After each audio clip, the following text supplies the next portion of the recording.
hilang pendengarannya atau jauh gitu ya, kurang dari 3 hari munculnya tadi itu. Nah, dan itu sangat mengganggu gitu ya. Kadang-kadang disertai dengan tinnitus terlebih dahulu atau vertigo tadi karena memang ada gangguan pada kanalis semisirkularisnya, telinga bagian tengahnya. Dan kalau kita periksa pada otoskopi, kita lihat membran timpani, liang telinga itu bersih, tidak ada masalah. Liang telinganya bagus, gendang telinganya bagus, nggak ada yang bolong, warnanya bening gitu ya. Refleks cahayanya muncul, telinga bagian tengahnya bersih gitu, tapi nggak dengar gitu. Nah, itulah yang kita curiga bahwa suatu sudden sensory neural hearing loss. Ya. Penegakan diagnosisnya bisa dengan pemeriksaan penunjang yaitu audiometri untuk jenis sensori studi sensori neural, dan kalau kita timpanometri untuk melihat telinga bagian tengahnya tadi itu, ya tipenya tipe A, artinya normal lah. Nggak ada cairan di sana, tidak ada kekakuan pada tulang pendengaran, tidak ada dislokasi pada tulang pendengaran, putus tulang pendengarannya nggak ada gitu ya, bagus lah. Artinya memang ini kafum timpaninya normal atau telinga bagian tengahnya baik. Oke. Nah, penata laksanaannya sebaiknya cari faktor etiologinya kalau bisa diketahui, atau paling tidak predisposisi yang mungkin dan segera diterapi. Artinya tadi misalnya ada gangguan pada gula misalnya atau gangguan pada vaskular tekanan darahnya gitu ya. Nah, itu harus dikontrol. Kalau enggak ya nanti akan menyebabkan outcome yang kurang baik. Kalau bisa ya tirah balik total, dan pengobatan saat ini yang masih dipakai adalah dengan kortikosteroid oral dosis tinggi. Contohnya misalnya prednison 1 mg per kilogram berat badan per hari dengan maksimal dosisnya 60 mg per hari dalam jangka pendek. Ada yang 10 hari, ada yang sampai 14 hari, 2 minggu dengan diikuti tapering dosis. Artinya diturunkan dosisnya secara perlahan-lahan sampai dapat dosis yang terkecil kemudian baru berhenti. Kira-kira itu terapi yang saat ini masih dipakai. Nah, terapi lain adalah intratimpanik kortikosteroid. Artinya diberikan kortikosteroidnya langsung ke dalam intratimpaninya, ke kafum timpaninya, dengan harapan absorpsi di telinga bagian dalamnya jauh lebih cepat dan lebih baik gitu ya. Jadi yang umum kita berikan awalnya biasanya sistemik kortikosteroid gitu ya. Dalam 14 hari awal. Artinya bisa diberikan sampai ke 10 dan 14 hari awal. Dosisnya bisa dosis high dose, bisa 1 mg per kilogram berat badan per hari. Atau pakai prednison 48 mg per D dengan dosis terbagi misalnya. Atau dexamethasone 10 mg per D dengan dosis terbagi. Diberikan full dose selama itu 7-14 hari. Kemudian tapering off, turunkan dosisnya secara perlahan-lahan gitu ya. Dan akan kita cek audiogramnya setiap minggu, biasanya kita cek tiap minggu membaik atau tidak dalam 7 hari pengobatan itu. Kalau itu gagal, maka bisa dilakukan penata laksanaan lainnya, yaitu diberikan intratimpanic corticosteroid. Ya, ini sebagai salvage atau rescue after initial treatment-nya gagal. Jadi setelah 2 minggu pengobatan dengan corticosteroid oral itu gagal, gitu ya. Gagal loh. Ya berarti nanti kita bisa ada pilihan terapi lain dengan intratimpanic corticosteroid kalau itu mau dimulai gitu ya, dengan dosis-dosis seperti di bawah ini. Kalau mau pakai dexa dosisnya sekian, kalau mau pakai methylprednisolone sekian. Diinjeksikan langsung gitu ya ke dalam telinga bagian tengahnya melalui membran timpani. Artinya kita masukkan ke dalam membran timpani, kita suntikkan cairannya ada di kafum timpani dengan harapan bisa diabsorpsi di telinga bagian dalam melalui round window-nya. Nanti kita akan evaluasi ulang ya. Evaluasi ulang audiogramnya membaik atau enggak. Kalau dia membaik, maka kita punya harapan cerah bahwa ini berespon dengan terapi. Ketika gagal, maka kita bisa pastikan bahwa ini gangguannya sudah permanen gitu ya. Kalau sampai gangguannya permanen, maka yang bisa dilakukan adalah rehabilitasi dengan cara pakai alat bantu dengar untuk mengembalikan pendengarannya gitu. Untuk surgery belum ada data yang mendukung bahwa itu juga memperbaiki outcome pasien ya. Jadi pilihannya ya kalau nggak bisa diterapi sudah permanen gangguannya, maka rehabilitasinya dengan alat bantu dengar. Kira-kira begitu. Tetapi ketika kita terapi dalam 7 hari kok menimbulkan respon yang baik gitu ya, naik audiogramnya gitu, naik pendengarannya, nah kita bisa yakin bahwa pendengarannya bisa baik. Bahkan bisa normal kalau memang dari awal keluhannya tidak terlalu jauh audiogramnya. Tapi kalau jauh mungkin ya tidak sampai normal, tapi paling tidak membaik. Oke. Ya, ini kira-kira cara injeksi intratimpaniknya ya, melalui spuit gitu, masukkan ke melewati membran timpani, kita masukkan obatnya ke dalam sana gitu, kita biarkan gitu, nanti diharapkan dia bisa absorpsi ke telinga bagian dalam melalui round window-nya.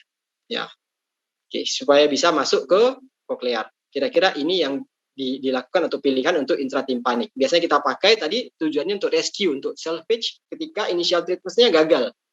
Initial treatment-nya gagal. Oke, kalau bisa kita simpulkan dari awal untuk bagaimana penata laksanaan atau diagnosis awalnya, pasien dengan sudden hearing loss harus kita eksklusikan. Ini gangguannya konduktif atau sensory neural hearing loss. Karena kalau konduktif ya atasi konduktifnya cukup.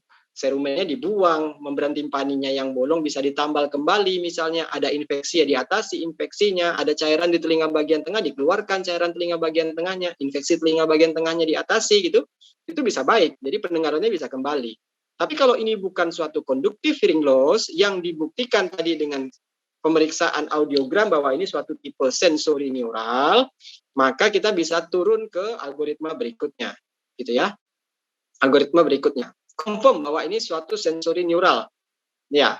Maka kita bisa mengedukasi pasiennya bahwa ini suatu sensori neural dan kita mulai terapinya. Nah, kadang-kadang nih langsung tembak antibiotik nih beberapa teman sejawat di dokter gitu, langsung tembak udah kasih antibiotik aja bisa baik. Ya enggak kita sarankan penggunaan antibiotik karena tidak ada bukti yang menunjukkan bahwa penggunaan antibiotik itu memberikan outcome yang baik gitu. Dan memang patofisiologinya bukan infeksi bakterial gitu ya. Ya diduganya tadi kalaupun 10% etiologinya adalah viral infections gitu. Jadi nggak pas juga kita pakai antibiotik. Jadi hindari penggunaan antibiotik yang terlalu masif atau berlebihan untuk kasus-kasus seperti ini. Kecuali dibuktikan memang ada infeksi. Tadi dari awal kan kita sudah buktikan bahwa ini suatu konduktif atau sensori. Memang kalau konduktif ya diperbaiki, kalau sensori ya diperbaiki sesuai dengan algoritma yang ada. Jadi tidak langsung membabi buta terapi dengan antibiotik gitu ya. Nah, ketika konsepnya tadi kurang dari 2 minggu terjadinya atau bahkan lebih baik kurang dari 3 hari pengobatan, maka kita bisa langsung mulai terapinya.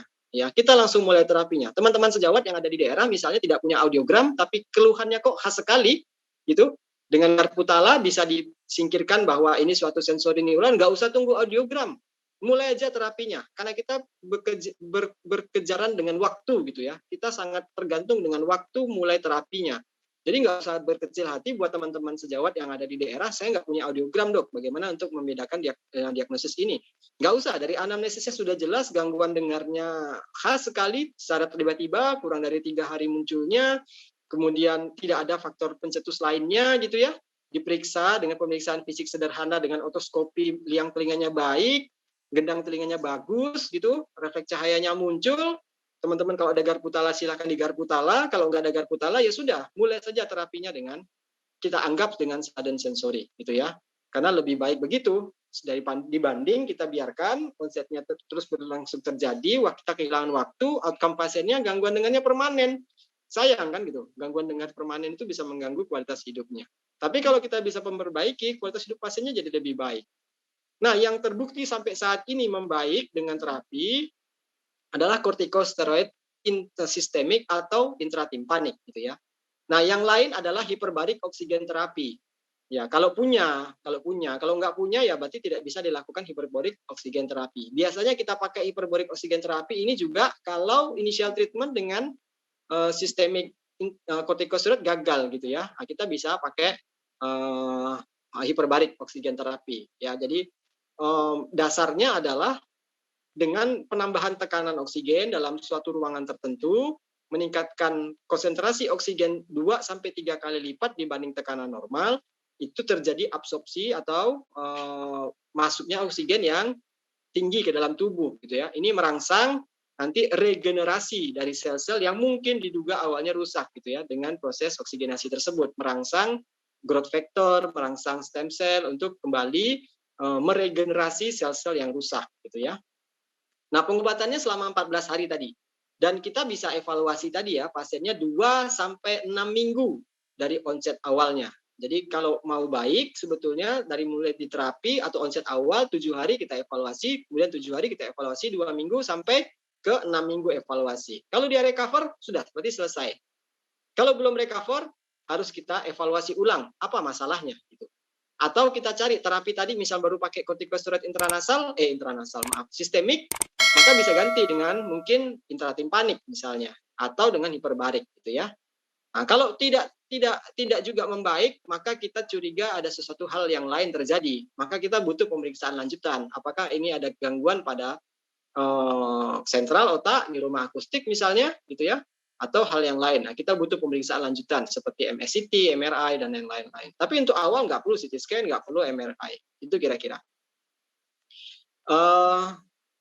Ya, ini tadi saya bilang anggaplah pendengaran itu sebagai suatu telur gitu ya. Kalau kita hilang pendengaran, maka tidak akan kembali. Tidak akan kembali loh. Ya, tidak akan seperti semula kalau itu gangguannya terjadi. Saya titip pesan juga untuk kondisi sekarang ini yang penggunaan headset sangat sangat marak ya, apalagi dengan era pandemi seperti ini, penggunaan headset sering sekali terjadi. Itu juga masalahnya pada sensori neural gitu ya, pada saraf pendengarannya. Karena bisa menyebabkan suatu kondisi yang kita kenal dengan noise induced hearing loss atau gangguan dengar karena terpapar bising. Contoh pakai headset lama gitu, lebih dari 2 jam, kekuatan suaranya 100% gitu, atau pakai headset sampai tidur, sampai pagi gitu, ya nanti akan terjadi gangguan dengar yang sifatnya sensori neural. Dan itu sifatnya lagi-lagi permanen. Kalau mau dikembalikan sulit ya, bahkan permanen, artinya nggak bisa dikembalikan secara instan dan cepat dan kembali seperti normal, enggak. Maka apa yang sudah kita punya sekarang ya kita jaga. Pendengaran dijaga baik-baik gitu. Jangan sampai sudah terjadi gangguan baru kita menyesal di kemudian hari. Kira-kira itu yang bisa saya sampaikan, Mbak Tri dan Mbak Sarah, semoga bermanfaat. Silakan kalau mau ada diskusi, pertanyaan, kita tunggu. Terima kasih. Assalamualaikum warahmatullahi wabarakatuh. Waalaikumsalam warahmatullahi wabarakatuh. Terima kasih sekali Dr. Angga atas penjelasan yang sangat rinci mengenai sudden deafness ini. Kami jadi mendapat ilmu baru dan juga mengenal istilah-istilah baru nih dalam dunia pendengaran ini. Nah, Mbak Tri, sudah ada pertanyaan yang masuk sepertinya? Iya, ini sudah banyak pertanyaan yang masuk, dokter. Ini materinya seru sekali tadi, ilmu pengetahuannya yang kita dapat. Saya mulai dari yang di chat Zoom dulu ya, dokter. Yang pertama dari Ibu Lestari Wijaya. Selamat siang, Dok. Izin bertanya, selama masa pandemi ini sudah setahun lebih, anak-anak sekolah pembelajaran jarak jauh, belajar menggunakan HP atau laptop, memakai headset yang penggunaannya agak lama, sehingga mengganggu pendengaran anak. Telinga sebelah kiri sudah kurang begitu jelas dalam pendengaran. Bagaimana cara dan solusinya dalam hal ini ya, Dok? Perlukah anak dibawa ke dokter PHT? Terima kasih, dokter. Ya, monggo, Dokter Angga. Iya, terima kasih. Pertanyaannya Bu siapa tadi? Maaf. Ibu Wijaya. Ibu Lestari. Ibu Lestari ya. Jadi memang tadi di akhir presentasi saya singgung juga soal noise induced hearing loss, di mana memang sekarang kondisi pandemi ini penggunaan headset marak sekali ya, orang pada daring gitu, sekolah daring, kuliah daring gitu ya, penggunaan headsetnya sangat marak sekali terjadi, sehingga kadang-kadang over penggunaannya ya. Ada rumusnya sebetulnya 60-60. Rumusnya Mbak Tri itu 60-60 ya. Artinya 60 menit hanya boleh untuk 60% kekuatan suaranya.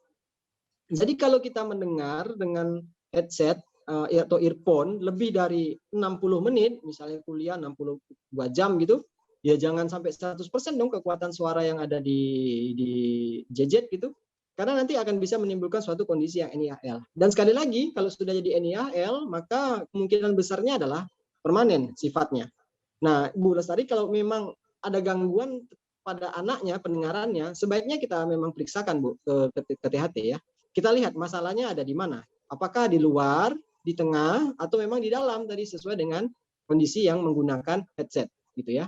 Kalau masalahnya ada di luar ya kita atasi, nanti pendengarannya bisa kembali. Kalau masalahnya pada tengah ya kita atasi, pendengarannya bisa kembali. Tapi kalau masalahnya pada saraf pendengaran dan kalau kita periksa lebih lanjut sudah ada penurunan pada saraf pendengaran dan onsetnya sudah lebih dari 2 minggu misalnya gitu ya, biasanya permanen, biasanya akan permanen.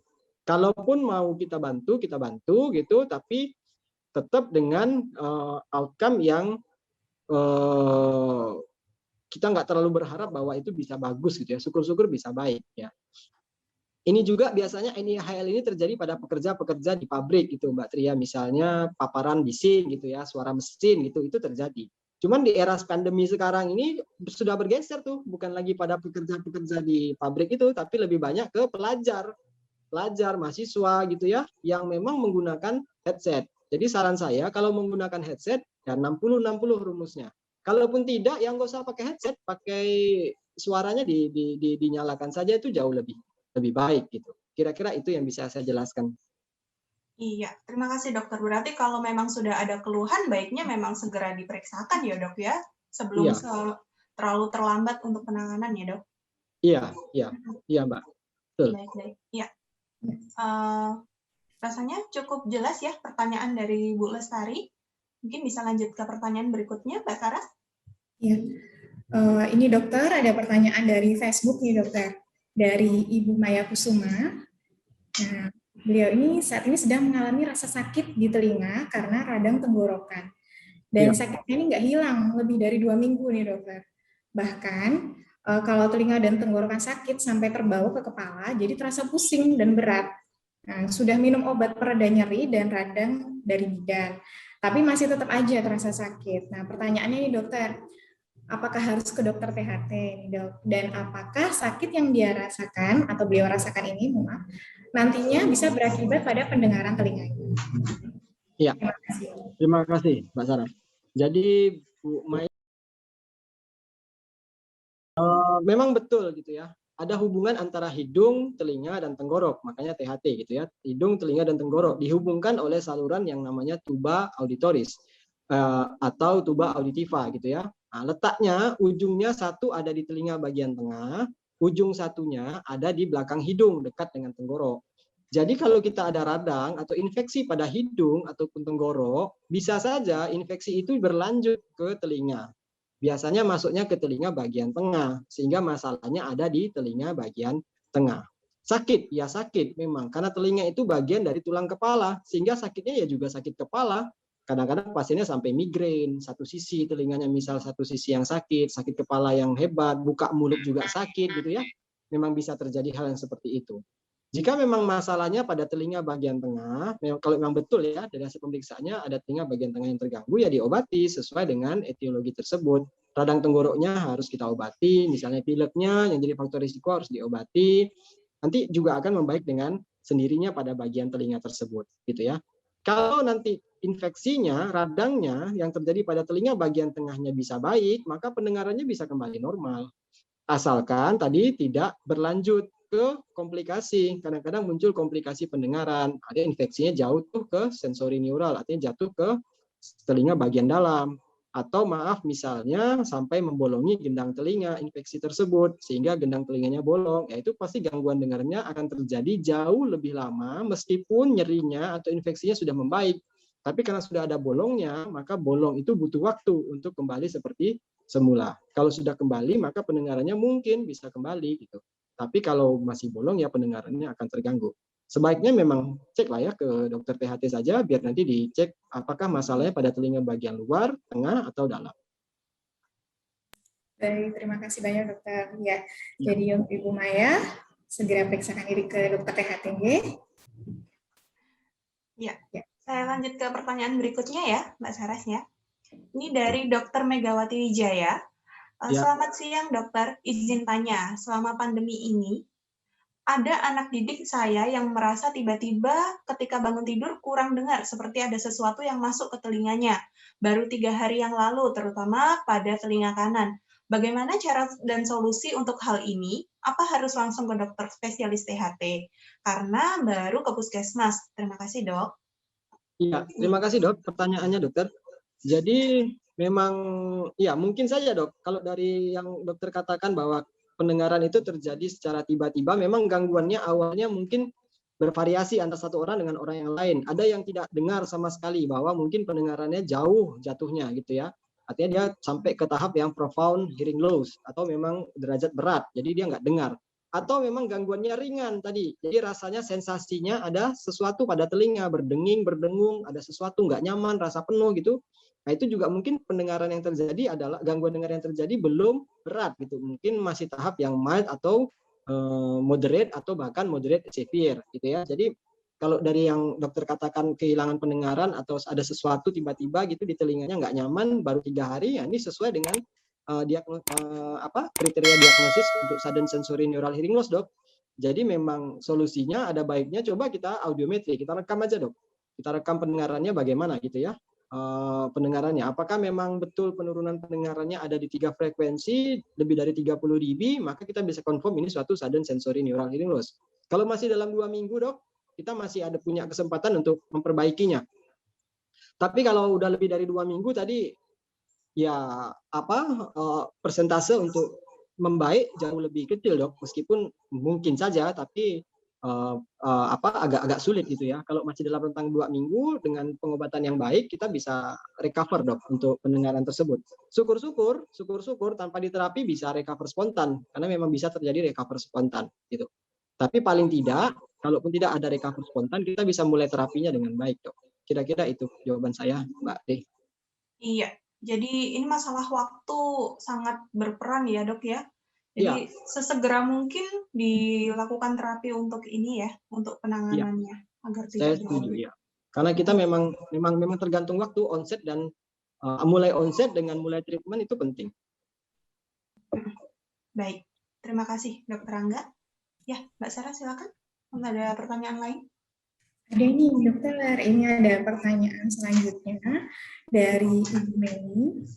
Selamat siang dokter, izin bertanya, jika seseorang mengalami sudden deaf unilateral, jadi satu telinga, dan sudah menggunakan alat bantu dengar, apakah ada kemungkinan telinga di sisi satunya juga akan mengalami gangguan pendengaran nih dokter? Terima kasih. Iya, ada 2 pendekatan Mbak Saras untuk kondisi seperti ini. Yang pertama karena ABD-nya, atau yang kedua karena penyakitnya. Yang pertama karena ABD-nya. Kalau yang awal sudden deaf itu profound, artinya pendengarannya jauh dan berat gitu, artinya kita pakai alat bantu kan cukup berat ya, artinya pendengaran yang kita naikkan itu di atas ambang dengarnya dia. Nah, dengan peningkatan ambang dengar tersebut, kalau yang satunya normal, pasti nanti akan bising tuh pendengarannya. Jadi bisa mengganggu pendengaran telinga satunya karena merasa bising atau paparan bising itu. Jadi bisa menyebabkan gangguan pada itu karena ABD-nya ya. Tapi kalau misalnya karena sudden sensorinya, bisa saja karena ada kejadian yang bilateral, tapi rare sekali, kurang dari 5% kejadiannya gitu ya. Dan biasanya serangannya memang langsung bilateral, tidak terus satu. Tapi namanya sudden deaf tetap saja bisa terjadi kapanpun gitu. Meskipun satu telinganya sudah kena, tidak menutup kemungkinan telinga yang lainnya juga bisa terkena. Kalau ada beberapa faktor risiko yang masih ada, misalnya DM, gangguan vaskular, gangguan hiperkolesterolemi, misalnya begitu ya. Meskipun satu telinganya sudah pernah kena sudden deaf gitu, tidak menutup kemungkinan telinga yang lain juga akan mengalami sudden deaf. Karena memang etiologinya sampai saat ini 90% kita tidak tahu. Gitu. Ya. Kira-kira itu. Baik, terima kasih banyak dokter untuk penjelasannya. Berarti bisa jadi karena penggunaan alat bantu dengarnya mungkin setelannya kurang tepat seperti itu nih dokter? Iya memang. Jadi kalau mau pakai alat bantu, ya mumpung di sini ada Abdi ya yang sudah ahli gitu ya. Jadi memang kalau mau pakai alat bantu jangan sembarang beli gitu. Kadang-kadang pasien kan sembarang beli saja gitu. Kurang jelas beli aja alat bantu. Padahal memang tidak semudah itu kan. Harus ada pemeriksaan audiometri, ada fitting yang baik supaya nyaman dengarnya gitu. Kalau nggak dengar sembarangan gitu, ya jangan sampai nanti satu sisinya jadi noise induced karena penggunaan ABD-nya. Baik, bisa jadi karena ABD-nya, bisa juga karena faktor bawaannya ya dokter, begitu ya dokter. Iya. Terima kasih banyak dokter untuk penjelasannya. Pertanyaan dari Ibu Mei. Selanjutnya, Mbak Tri, ada pertanyaan lagi? Iya, ini selanjutnya ada dari Bapak Reza Sudomo. Ini ada 3 pertanyaan. Mungkin saya bacakan satu-satu ya dok ya? Atau langsung boleh. Sekaligus? Iya, satu-satu. Yang pertama, adakah rekomendasi tentang headset yang lebih aman? Misalnya yang jenis earplug atau yang full headset? Ya, sebenarnya sama saja ya, sama saja merek, model, kemudian jenis gitu ya, headset ataupun earplug gitu ya, headset ataupun full headset ataupun earplug. Yang jelas memang paparan itu tidak boleh lebih dari 60 menit untuk kekuatan suara yang 60%. Gitu. Jadi penting di situnya, bukan jenisnya. Meskipun memang kalau earplug paparannya jauh lebih besar dibanding kalau pakai headset gitu ya. Karena headset dia ada space antara liang telinga dengan headsetnya.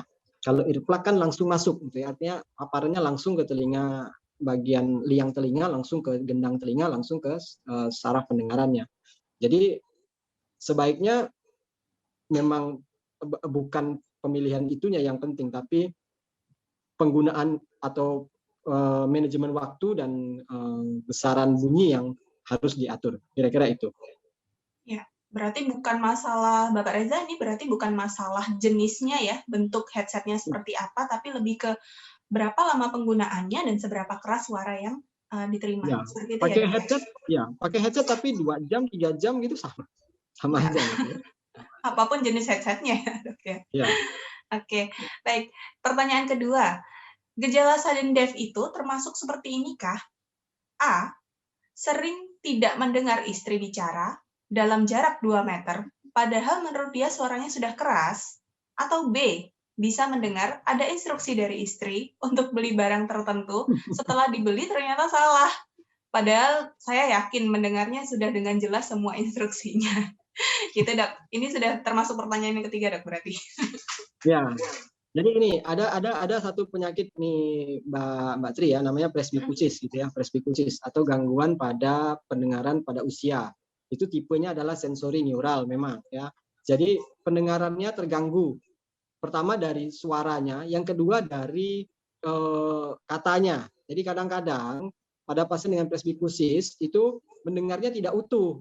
Contoh misalnya ya pergi gitu ya. Nah, dia hanya mendengarnya gi gitu ya. Jadi atau dengarnya per aja gitu. Jadi nggak utuh dengarnya gitu.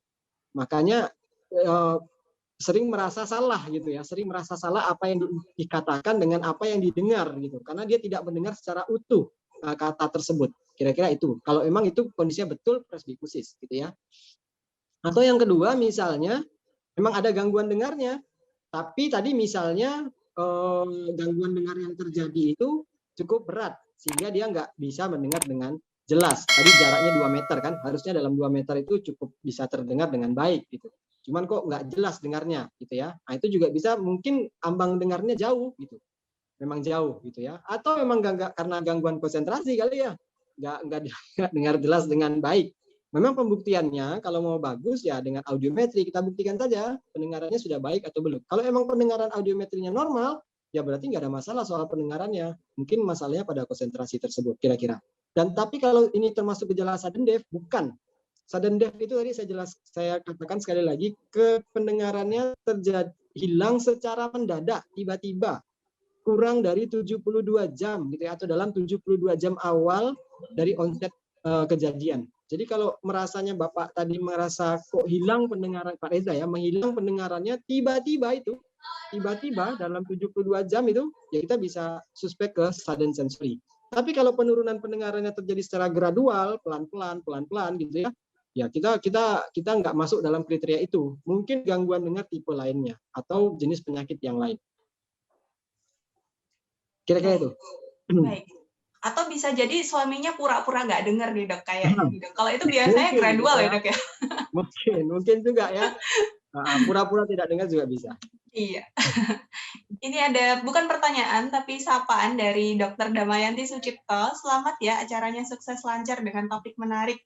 Bisa sering-sering nih. Terima kasih banyak. Terima kasih. Oke. Bisa lanjut ke pertanyaan berikutnya, Mbak Saras?